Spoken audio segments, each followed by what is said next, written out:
Bonjour tout le monde, mon nom est Julien Brault, cofondateur de Art Bacon. Aujourd'hui, on va parler du ratio cours-valeur comptable et ça m'amuse qu'on parle de ça aujourd'hui parce que j'arrête pas de vous faire chier avec un ratio qui s'appelle le ratio cours-bénéfice. Et en fait, il existe plusieurs ratios qui permettent de voir est-ce qu'on paye cher pour une action. Parce qu'essentiellement, pour investir en bourse, avoir du succès, il faut payer pas cher et vendre cher.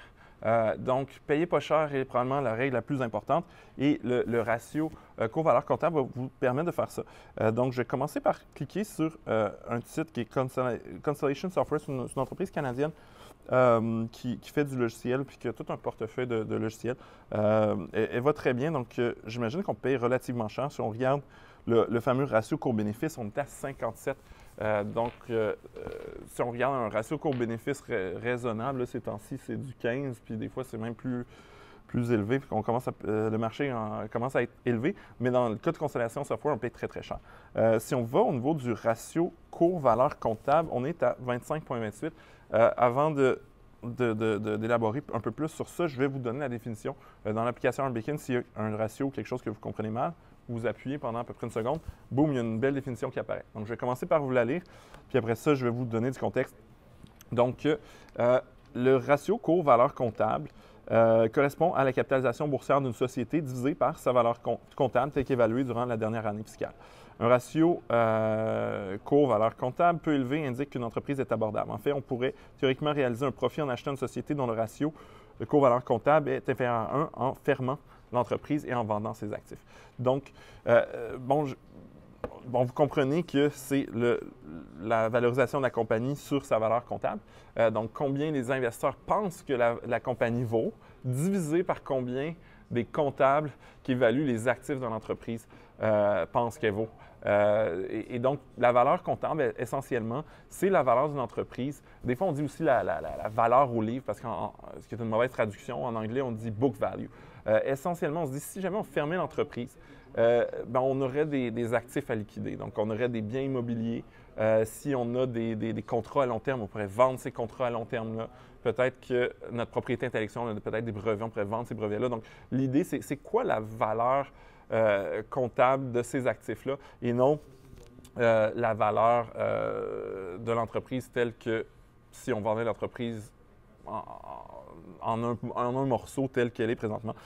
Donc, en général, la valeur comptable d'une entreprise va toujours être plus basse que la valeur telle qu'évaluée dans le marché, à part si c'est une entreprise qui va vraiment mal et les investisseurs sont très, très, très pessimistes. Donc, dans le fond, dans le cas de Constellation Software, et là, c'est le propre d'une entreprise logicielle. Si on ferme l'entreprise, oui, il y a peut-être des brevets puis de la propriété intellectuelle, mais il n'y a pas grand-chose de matériel qu'on peut revendre. Donc, l'idée, c'est que dans ce cas-ci, les investisseurs pensent que ça vaut 25 fois plus que les comptables quand ils regardent juste les actifs. Donc, 25 est quand même un ratio qui est très élevé. Puis, prenons un autre exemple, un exemple extrême, en fait, d'une entreprise qui est un détaillant américain de vêtements qui s'appelle Macy's. Ça ressemble un peu aux Winners qu'on a au Canada. C'est une entreprise dont je vais vous parler parce qu'elle a un beau parc immobilier. Autant tout le monde est très, très négatif. Tout le monde se dit, le monde ne va plus chez Macy's. C'est un grand magasin. Les gens magasinent sur Amazon. Donc, un ratio cours-bénéfice très bas à 5. Donc, c'est très, très peu élevé. Et une chose qui est intéressante de Macy's, pour ça je prends l'exemple de Macy's, j'avais lu récemment que juste un de ces immeubles, un beau parc immobilier, donc un immeuble, je pense, de 2,5 millions de pieds carrés au centre-ville de New York, et ça s'est évalué à 4 milliards. Donc l'entreprise elle-même est, revenons à sa valorisation boursière au complet, elle a une valorisation boursière de 5,3 milliards et un seul de ces immeubles vaut 4 milliards. Donc, on peut s'imaginer que potentiellement, elle a une valeur comptable qui est plus grande que sa valorisation boursière. Et effectivement, si on regarde le ratio cours-valeur comptable de Macy's, il est à 0,89. Donc, les comptables qui évaluent ces actifs disent que ça vaut plus que ce que les investisseurs sur le marché boursier disent que ça vaut. Donc, on a un ratio cours-valeur comptable inférieur à 1. Effectivement, c'est vraiment pas cher. On ne paie pas cher pour l'action. Le petit mise en garde que j'aurais à ajouter par rapport à ça, c'est que c'est très, très rare qu'une entreprise va se liquider et dire, dans le fond, là, ça ne marche plus, Macy's, là, ça a plus que 100 ans d'histoire, mais on est tanné, on ferme, on vend les buildings, on vend l'achalandage, peut-être qu'on vend des baux commerciaux à nos concurrents. Il y a très peu de PDG qui sont rémunérés très, très grassement, qui vont dire ben, je vais me mettre dehors moi-même et je vais liquider les actifs. Donc, tout le monde a toujours un espoir de rentabiliser l'entreprise. Et le danger, dans le cas d'une entreprise comme Macy's, ça aurait du sens. On pourrait l'acheter puis vendre ses actifs, puis on ferait un profit.